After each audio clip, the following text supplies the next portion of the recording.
Paganapan sa birthday ni Kuya. Ngayon nga ay birthday ni Kuya, kaya naman maaga pa lang ay busy na ang lahat. Pagkagising ko nga ay agad kong ginawa itong graham para mamaya ay malamig na ito. Hapon pa naman gaganapin yung birthday ni Kuya, kaya abot pa. Pagkatapos ko nga ginawa yung graham, ito namang lumpia yung ginawa ko. Pagkatapos ko naman magbalot ng lumpia ay tumulong na din sa pagluluto. Samantalang yung iba ay tulong-tulong na din sa pagde-decorate para matapos agad. At dito naman sa kusina, ayan, busy ang lahat. At ito nga si Bunso ay gustong-gustong paglaruan yung balon na dapat ay di-display. Pagkatapos sa balon, itong bola naman ang pinagtatanggal niya sa lagayan. At tinulungan pa nga ni Kuya. At sa wakas, natapos din mag-decorate at pagluto. Ngayon ay hapon na at hinihintay namin yung cake. Mga alas 4 na nga ng hapon dumating yung cake dahil inulit pa yung number cake. Nagkamali kasi ng number. Number 2 ang nilagay niya ay mag-birthday ay 3 na. Kaya inulit. Kaya delay din yung birthday celebration. Nung dumating nga ay agad-agad naman nagpicture. At itong birthday celebrant ay hindi pa nga nakakapag-picture ay umiiyak na dahil walang cellphone.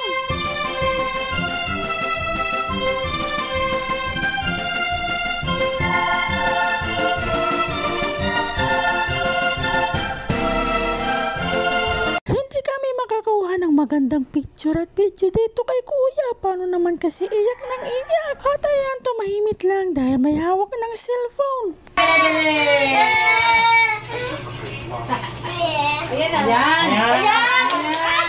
Para makuha ng magandang picture, ayan, hinawakan ng mama niya yung cellphone habang pinipicturean niya. Kaya lang umiyak nang umiyak.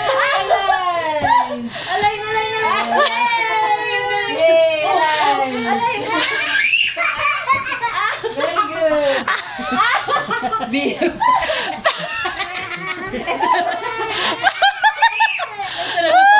Ayan yung my birthday.